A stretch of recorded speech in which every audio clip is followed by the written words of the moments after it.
All of us will have games in our Mega Drive collections that are really well known and really well loved. There are certain games on the system that anybody who's had the vaguest interest in it will know about. I'm talking about your Sonic games, Sonic 1, 2 and 3, Sonic & Knuckles, those kinds of quality first-party titles that it's really impossible to miss. But there are also games that fall through the cracks, the underrated games or the hidden gems or whatever you want to call them. And these games need to have a bit more love and a bit more attention on YouTube. So in this video I'm going to show 5 games from my collection that I would consider to be underrated titles so you guys can see what they look like. And maybe I'll do some more of these videos in the future. So let's take a look.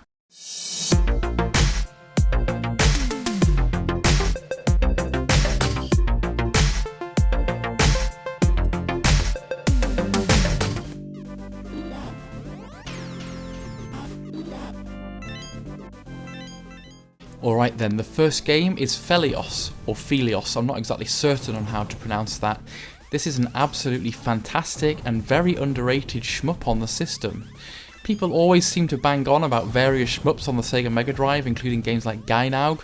Why does nobody ever mention this game? Because this is a real treat. It's one of the more expensive games in my collection, so if you want to pick this one up, be prepared to part with your hard-earned cash, because I couldn't find it for anything less than £40 in English money. Nevertheless, I think it is worth it because it's a real treat. As you can see, it's got really colourful, fantastic graphics, it's all based around Greek mythology. What could be more badass than firing lightning bolts out of your sword? The game has some unique features too. If you hold B, you can charge up an attack and fire a more devastating firebolt out of your sword. And you can use this to kind of clear several enemies at once. If you can clear rows of enemies that line up in front of you, you get additional bonus points, which is always nice. The game is very challenging, and I must say I haven't got very far in it. I keep dying when I get to like the second level or something. But that doesn't really matter, and I still keep coming back for more because it's really lovely. There are some pretty interesting anime-inspired cutscenes in this game as well, which is always nice. There are some fantastic boss fights in this game. One of them you have to fight a gigantic Medusa head that fires lasers out of its eyes. I mean, what's not to like about that? If you're a fan of shoot 'em ups like I am, this will sit really nicely in your Mega Drive collection, so definitely worth checking out if you've got the cash to part with. The next game is Megalomania, which really was a very pleasant surprise. I wish that I'd came across this when I was younger, because if I had, I would have spent hours and hours playing it. There aren't that many real-time strategy games on the Sega Mega Drive, and this one is one of the great ones. You play as one of 4 tyrant-type characters, and you've got to lead your population to success by battling other demigod-type people. It's a really fun game with a very quirky sense of humour and some pretty funny voice acting in it. You play out in head-to-head scenarios against the other leaders, and you've got to develop your population by researching various weapons, and then essentially defeating everybody in sight by trashing their castles. The difficulty and complexity ramps up as you get through. Sometimes you'll face off 2 or 3 leaders at once, and you have to strategically pick where on the map you want to start out. It's quite fun having a technology race with the other guys on the map, trying to beat them to get guns or whatever. The game takes you through various technological phases, starting off really primitive with sticks and stones, and then getting more and more advanced to guns and other weapons like that. Kind of like a really early version of Civilization. I think this game was also present on the Amiga, so it's a Mega Drive port, and it handles very well on the system. You may think that it's difficult to use a gamepad to play a game like this, but actually they've done it really well, and I didn't really struggle with it at all. It takes a little bit of getting used to, but within 5 or 10 minutes you'll be absolutely fine with it.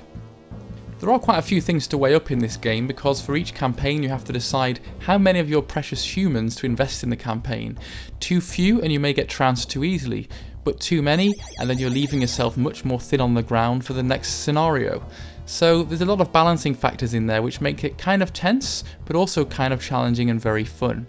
This game is really cheap. I found my copy for £5 at Play Expo, so you'll be able to pick this one up if you look for it. Ah, the cheeky boys. This game deserves to win the award for the best named Sega Mega Drive game out there. I always seem to find myself banging on about this game because it fills me full of so much nostalgia, and it truly is an underrated title. I would never have heard of this game if it wasn't for a random surprise present from my mum, which turned out to be one of my most beloved Mega Drive games, and one of the ones that I've had in my collection for the longest time. As you can see, this game is full of characterized style and beautiful artwork that just makes it into such a memorable memorable package. It's not just the graphics though, the music is fantastic too, and the songs are really memorable, they stick in your head. You play as one of two brothers who have slightly different attributes, and you kind of hack and slash your way through various levels, trying to collect coins. You use these coins at the end of the levels to buy certain power-ups, so it's got kind of action-adventure elements to it too. It has a magic system, and you'll need to collect those coins to buy more spells and to save up your magic. If you use the magic too early, then you're going to really struggle to beat some of the bosses. You really want to be on full bars of magic to get some of those dragons and things killed. The game's really nice in that it lets you choose which level to start on as well. I always appreciate that in games because it means that if you're struggling you can at least get some variety, and there is a lot of variety in the levels here. One of my favourite levels is the cloud one, where you're essentially riding around on a cloud collecting coins, and the game works really hard to keep things varied, mixed up and engaging for you. It's just such a cute and endearing game, and it's one that a lot of people don't seem to have heard of, which is surprising because I would genuinely say it's one of the better platformers on the system. There's quite a lot of content in here. There are pretty challenging boss battles that'll take you a few goes to get through, and enough levels to make this game pretty prolonged. I've never managed to beat it myself because, like all Mega Drive games, the difficulty levels really do get quite tough later on, but I think it's probably moderate in difficulty and you should be able to get quite far in it, just that I'm pretty sucky at video games. This is such an underrated gem, I really would love it if you guys checked it out. This next one is an absolute corker, and nobody seems to be talking about this one. It's Atomic Runner. I think it was originally called Chernobyl, but because of various issues with that, it was renamed Atomic Runner, certainly in England and things. I don't know how to classify this game because it's not straightforward. It's kind of like a run and gun game mixed with a shoot 'em up, mixed with a platformer. I think it plays like a shoot 'em up, it's just that it's set within certain platforming paradigms. You play as a man constantly running forward, and then you have to press a button to switch. You can't stop completely because the level continues to move left to right, though you can sort of stop temporarily and try to dig your heels in. This adds an interesting dynamic to the game. You're constantly running forwards, trying to juggle things while the screen's pushing you on. You have to time things very carefully. I really appreciate the fact that there are platforming elements in here too though. You can often bounce on enemies' heads to kill them and jump over various obstacles, so for me it kind of has the best of both worlds between a platformer and a shmup. It's a very creative game that has a great pace to it. It feels sort of quicker, faster and more exhilarating than certain shoot 'em ups. It's very easy to die, but again it's one of those ones where it doesn't seem to matter because you're straight back into the action straight away afterwards. It's quite interesting and quite cool as well because there are certain bosses at the end of the levels, and in these parts actually it's kind of free roaming. You're free to move left and right across the screen as you'd like to, then going back there to sort of a traditional platformer style thing. The levels are really beautifully designed with a good variety of environments, really cool enemies, and a lot of parts where you have to have your wits about you. There's a very good variety in weapons as well, and you have to kind of shoot various things down from the ceiling to collect the weapons and to add to your arsenal. As you can see, there's quite a big variety. Some of them are quite short range, like a sort of ballistic thing, and others will spray weird triangles all over the screen. It's just so full of inventiveness, this game. The music is super addictive and really good, one of my favourite soundtracks on the system. The music will stick in your head and it'll be very difficult for you to get rid of it.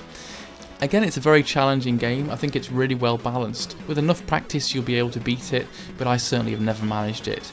This is such a cool game, you really have to check it out.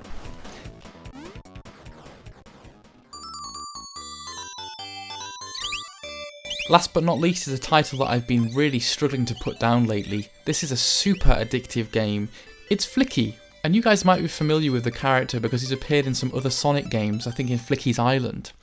It's a very simple premise for a game. You essentially play as a bird, rescuing little chicks from cats. It sounds very basic, but the levels get more and more complex and more challenging, and the cat AI is very good. They're really hot on your toes and you haven't got much room for error or they'll catch you. You get bonuses for collecting more and more chicks in a row without going back to the save point. So the way to beat the levels is to get all of the chicks together in a line and then lead them to the exit. Of course this makes it slightly more dangerous though, because if a cat gets to the chain, the chicks drop off and you have to go back. The game features some very good bonus levels where you have to catch falling chicks out of the air, and these add an extra element of difficulty. You really want to be getting perfect in all of these because the higher your score is, the more extra lives you get, and you really need the extra lives for the later levels or you're going to struggle.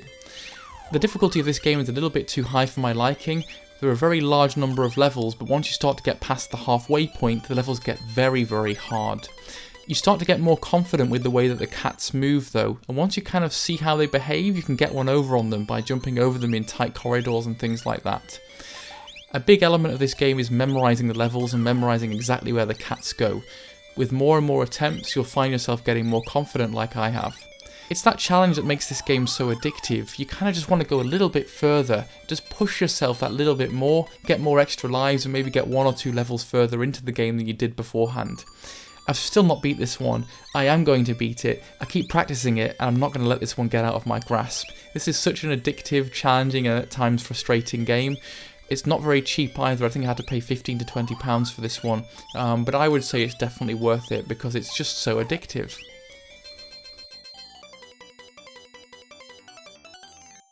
Thanks for watching this 5 underrated Mega Drive games video. Let me know what you think about the games in the comments below and keep an eye out for the next episode. Take care guys.